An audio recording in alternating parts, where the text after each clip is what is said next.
So hello guys, welcome back to my vlog channel. It's your boy Karan Swami. तो मैंने पिछली video में promise किया था कि मैं हर वीक एटलीस्ट 2 वीडियो बनाऊंगा, बट मेरी जो यूजुअल वीडियो का जो था कि मैं हर वीक में 1 वीडियो बनाऊं, वो भी नहीं आई। वो ये था क्योंकि कॉलेज के असाइनमेंट्स वगैरह का सीन चल रहा था, तो मैं बना नहीं पाया। बट अभी मैं पार्क आया हुआ था, हमारे पास में ही पार्क है, चंगुजी पार्क। तो मैंने सोचा कि मैं वीडियो शूट कर लेता हूँ, मेरे एक्सपीरियंस, मेरा वीज़ा का एक्सपीरियंस, और मैं प्रोसेस भी बता देता हूँ, किसी और को आना हो तो उसकी हेल्प हो जाए। तो अभी ये सीनरी पीछे की चेंज करते हैं, एक दूसरी लोकेशन पे चलते हैं और सारी की सारी प्रोसेस स्टार्ट करते हैं। भाई एक चीज़ जो मैंने यहाँ पे आते ही 2 महीने में सीख ली कि जो कनाडा का जो वेदर है वो बिल्कुल भी प्रिडिक्ट नहीं किया जा सकता कि कब क्या हो जाए। अभी 2-3 दिन पहले गर्मी थी और अभी हल्की हल्की ठंड है, तो अभी इसलिए मैं ये थोड़ी सी जैकेट वगैरह डाल के आया था। तो अभी देखो 7 बजने वाले हैं और धूप निकल रही है। यहाँ पे ये ई स्कूटर होते हैं चलाने के लिए, मतलब ब्रैम्पटन एरिया में देखे हैं मैंने, तो दूसरी साइड देखे थी। इसके बाद आप डॉलर पे करो और आप इनको राइड चलाओ। तो ये कुछ व्यू है हमारे पास के पार्क का। काफ़ी बढ़िया पार्क है ये। यहाँ पे बच्चे खेल रहे हैं सारे। मैं कोई बढ़िया सा सीनरी ढूंढ रहा हूँ जहाँ पे मैं आगे की वीडियो शूट कर सकूँ। यहाँ पे लोग राइड कर रहे हैं।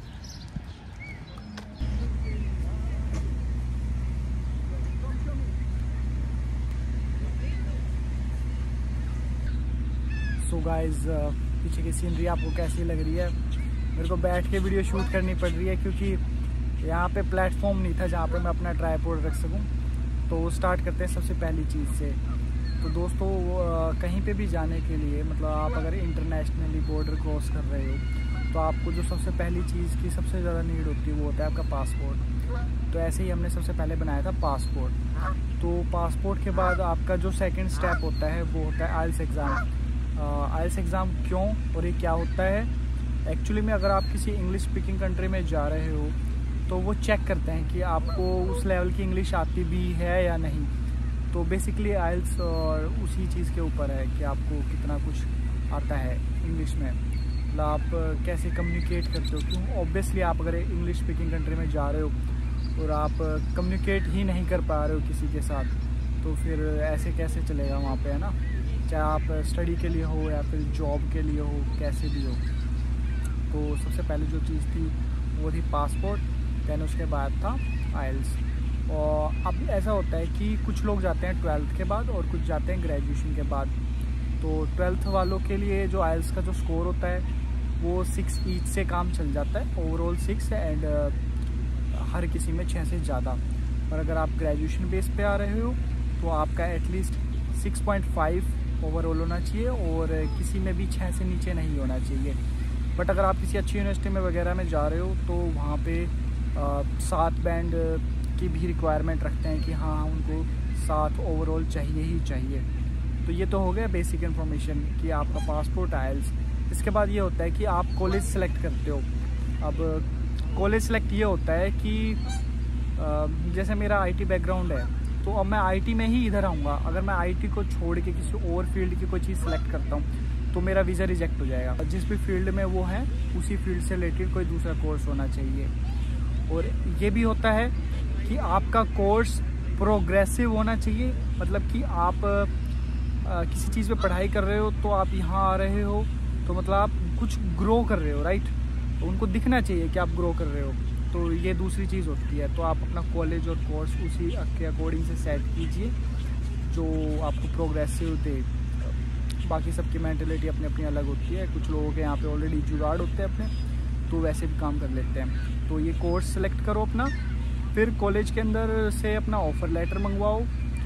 देन ऑफ़र लेटर आ जाता है तो हर ऑफ़र लेटर की एक अपनी डेडलाइन होती है कि हमें इस डेडलाइन से पहले फ़ीस सबमिट करनी होती है। तो बेसिकली ये होता है कि अपनी जो ऑफ़र लेटर मंगाने से पहले ही अपना जो फ़ीस है वो आप कलेक्ट करके रख लो, अपने फंड्स रखो। अगर आप 1 साल की फ़ीस करते हो तो आप SDS कैटेगरी में आ जाते हो, और जैसे आपने आपके फ़ीस भर दिया, आपको वहाँ से रिसिप्ट आ जाएगी ट्यूशन फ़ीस।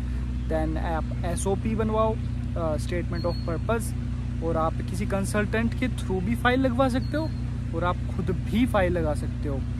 देखो जो नए होते हैं, जिनका कोई जानकार नहीं होता, जिसको कोई नॉलेज नहीं होती, वो कंसल्टेंट प्रेफर करते हैं, और नए बंदे को भी कंसल्टेंट प्रेफर ही करना ही, मतलब कंसल्टेंट ही लेना चाहिए, क्योंकि अगर वो खुद से ट्राई करेंगे और कोई फेलियर आ गया तो उनको कोई बताने वाला भी नहीं होगा कि अब इस प्रॉब्लम से, मतलब इस प्रॉब्लम को सोल्व कैसे किया जाए।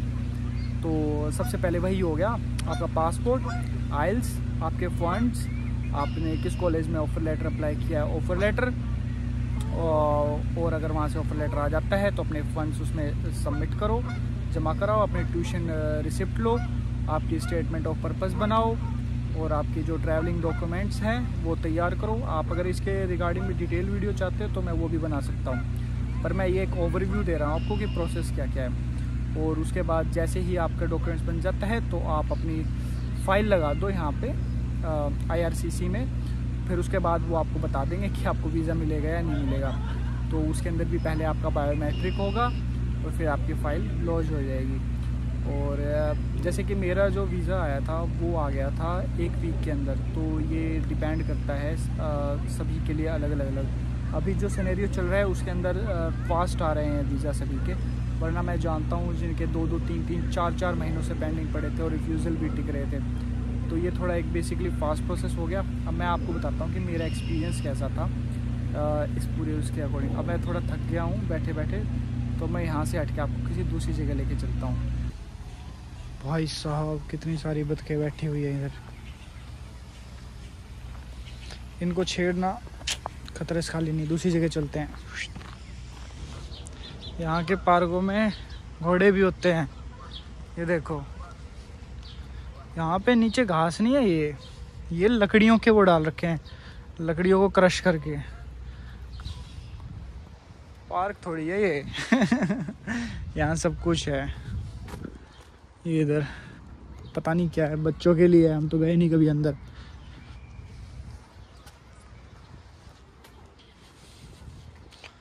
भाई पानी मेरे को कनाडा की बस यही चीज़ अच्छी नहीं लगी अब तक, तो ये पीने का पानी का सेटअप हर जगह नहीं है।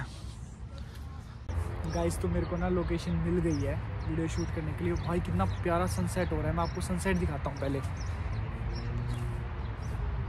भाई मतलब कैमरे में इतना देखो कैप्चर नहीं हो पा रहा, पर मतलब जो नेकेड आई से है वो एक क्या मतलब व्यू है। देखो यार मैं आपको व्यू दिखाता हूँ, मतलब कितना प्यारा लग रहा है, बहुत प्यारा लग रहा है। ये मतलब कैमरा में कैप्चर नहीं हो पा रहा, पर बहुत प्यारा लग रहा है। तो फाइनली मेरे को जगह मिल गई है शूट करने के लिए बाकी की वीडियो। तो मेरे जो पीछे है वो है स्केटिंग पार्क, मतलब इसमें स्केटिंग वगैरह करते हैं। और अभी 8:30 बज रहे हैं और अभी ऐसा मौसम है जैसे अपने इंडिया के अंदर 5-6 बजे होता है ना सनसेट वाला, वो सीन हो रहा है। और लिटरली 8:30 बज रहे हैं और ये सीन रहेगा 9-9:30 तक, यही सीन रहने वाला है। मतलब आप अभी फ़िलहाल तो पार्क के अंदर मतलब इसमें स्केटिंग एरिया में पानी भरा हुआ है, क्योंकि अभी थोड़ी देर पहले बारिश आई थी। तो वीडियो कंक्लूड करने के लिए सबसे पहले आपका पासपोर्ट, आइल्स, फिर आप कॉलेज से ऑफर लेटर मंगवा रहे हो वो, आपके पास फंड्स होने चाहिए, आप फंड्स जमा कराओ, फिर कॉलेज आपको ट्यूशन रिसिप्ट देगा, फिर उसके बाद आप कंसल्टेंट हायर करो या फिर आप खुद भी फ़ाइल लगा लो, और उसके बाद आप बायोमेट्रिक दो, उसके बाद अपनी फ़ाइल लगा दो, और उसके बाद बता देंगे वो आपको कि आपको वीज़ा मिलेगा या नहीं मिलेगा। अगर आपको वीज़ा मिल जाता है तो वेलकम टू कनाडा तो ये हो गया बेसिक एक कंप्लीट सा, मतलब कि फास्ट में बता दिया मैंने आपको क्या क्या होता है। ऑलरेडी मैं आपको एक्सप्लेन कर चुका हूँ, और फिर भी आपको कोई स्टेप और डीप में जानना हो तो आप मुझे कमेंट सेक्शन में बता देना, मैं आपको बता दूँगा सारा का सारा। तो भाई मेरा जो एक्सपीरियंस वो ये था कि मेरी चल रही थी ग्रेजुएशन, तो मैंने जो आइल्स था वो मेरी ग्रेजुएशन में मैंने दे दिया था, क्योंकि मेरा जब सेकेंड ईयर था मतलब कोविड हिट हुआ था, तो मेरा उस टाइम पे ही प्लान बन गया था कि मुझे बाहर जाना है। तो मैंने ग्रेजुएशन के दौरान ही अपना आइल्स दे दिया, पासपोर्ट मेरा पहले से बना हुआ था। आइल्स दे दिया। उसके बाद मैंने कॉलेज सेलेक्ट किए थे यहाँ पे, सेंटिनल, सैनिक का, मतलब सब में अप्लाई कर दिया था मैंने। पर ये था कि हमारा ना रिज़ल्ट थोड़ा डिले चल रहा था, तो कहीं से ऑफ़र लेटर आया नहीं। तो लॉयलिस्ट कॉलेज से ऑफ़र लेटर जल्दी आ गया था और मेरे को बहुत ज़्यादा जल्दी थी कि भाई बस जाना है जाना है जाना है।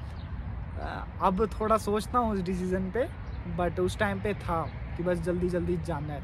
तो ऑफ़र लेटर आ गया और उसके बाद मैंने फ़ीस के लिए ऐसा था कि पहले तो सोचा हुआ था कि प्लानिंग कुछ और थी कि भाई हाँ फ़ंड्स हो जाएंगे, but in the end funds में दिक्कत आई थी। तो फिर मैंने लोन लिया और लोन का भाई बहुत गंदा सीन है। किसी और वीडियो में आपको बताऊंगा कि मेरे लोन में मैं कैसे बहुत गंदे वाला फंसा हूँ मैं, तो मैं किसी और वीडियो में आपको एक्सप्लेन करूँगा सारा। लोन लिया, उसके बाद मैंने अपनी फ़ीस भरी। फ़ीस भरने के बाद मैं वेट कर रहा था। फिर मैंने अपने SOP वगैरह बनवा के, मतलब मैं कुरुक्षेत्र यूनिवर्सिटी में पढ़ा था, तो हमारे वहीं पे ही एक बहुत फेमस कंसल्टेंट है, मैं नाम नहीं लूँगा किसी का वरना लोग बोलेंगे कि प्रमोशनल है, तो प्रमोशनल नहीं है कुछ भी। तो हमारे वहाँ पे एक बहुत फेमस कंसल्टेंट है, तो हमने वहाँ पे देखा कि भाई इनकी तो मतलब ये जिसकी भी फाइल लगा रहे हैं उनके वीज़ा आ रहे हैं। तो ये हो गया कि चलो यार क्यों, मतलब इतनी भड़क क्यों ली कि कहीं और जाएं, जब इसका बढ़िया सीन चल रहा है तो इसी से काम करवा लेते हैं अपना। तो हमने उस कंसल्टेंट को दी। फिर हम वेट कर रहे थे। एक्चुअली ऑफ़र लेटर भी उन्होंने ही अप्लाई करवाए थे, हमने उनसे ही ऑफ़र लेटर करवाए थे और उन्होंने हमसे मात्र 15,000 में हमारा सारा काम हो गया था। बहुत अच्छी चीज़ है, वरना मार्केट के अंदर बहुत ज़्यादा पैसे ले लेते हैं, 1-1 लाख रुपए ले लेते हैं सिर्फ और सिर्फ अप्लाई करने के। Battery is 20%. मेरे फ़ोन की बैटरी भी कम हो चुकी है वीडियो शूट करते करते। तो उन्होंने मेरी तरफ से अप्लाई किया। मैंने मेरे सारे ट्रैवलिंग डॉक्यूमेंट्स तैयार किए, छोटे छोटे बहुत सारे डॉक्यूमेंट्स होते हैं, तो किसी और वीडियो में वो कवर करूँगा सारे डॉक्यूमेंट्स कि क्या क्या डॉक्यूमेंट्स प्रॉपर चाहिए। तो उसके बाद मैं, जैसे हम 3 दोस्त थे, मैं, पटवारी और सुमित। तो पटवारी का वीज़ा आ चुका था और मेरा और सुमित का बाद में आया था। तो बहुत मस्त सीन है कि हम तीनों का वीज़ा 1 वीक छोड़ 1 वीक आया। हाँ, 1 वीक में पटवारी का आया, अगले वीक में सुमित का आया, मेरा आया, फिर सुमित का आया। तो वैसे लाइन वाइज वीज़ा आए, बट उसका रिज़ल्ट पहले आ गया था, तो वो जनवरी इनटेक में आ गया और हम फिर वेट करते रहे अपने मई इनटेक का। और जैसे ही मई इनटेक आया हम इधर आ गए। तो बहुत मस्त एक्सपीरियंस रहा है ओवरऑल, मतलब बहुत मज़ा भी आया एक्सपीरियंस, मतलब एक एडवेंचर सा मिलता रहता है आपको, मतलब इस रास्ते पे। और जैसे कि हमने अपना सारा का सारा काम खुद ही किया था, तो अब हमें सारा स्टेप का पता है, स्टेप बाय स्टेप की कैसे कैसे होती है चीज़। तो गाइस अब मैं वीडियो को ख़त्म करता हूँ, और अगर आपको मेरी वीडियो अच्छी लगी हो तो प्लीज़ लाइक, कमेंट, शेयर और हाँ चैनल को सब्सक्राइब कर दो और भी अच्छी वीडियोज़ के लिए। और होप आपको व्यू अच्छा लगा होगा। सो गाइस मैं अभी चलता हूँ और मिलता हूँ आपसे नेक्स्ट वीडियो में। So till then, peace out.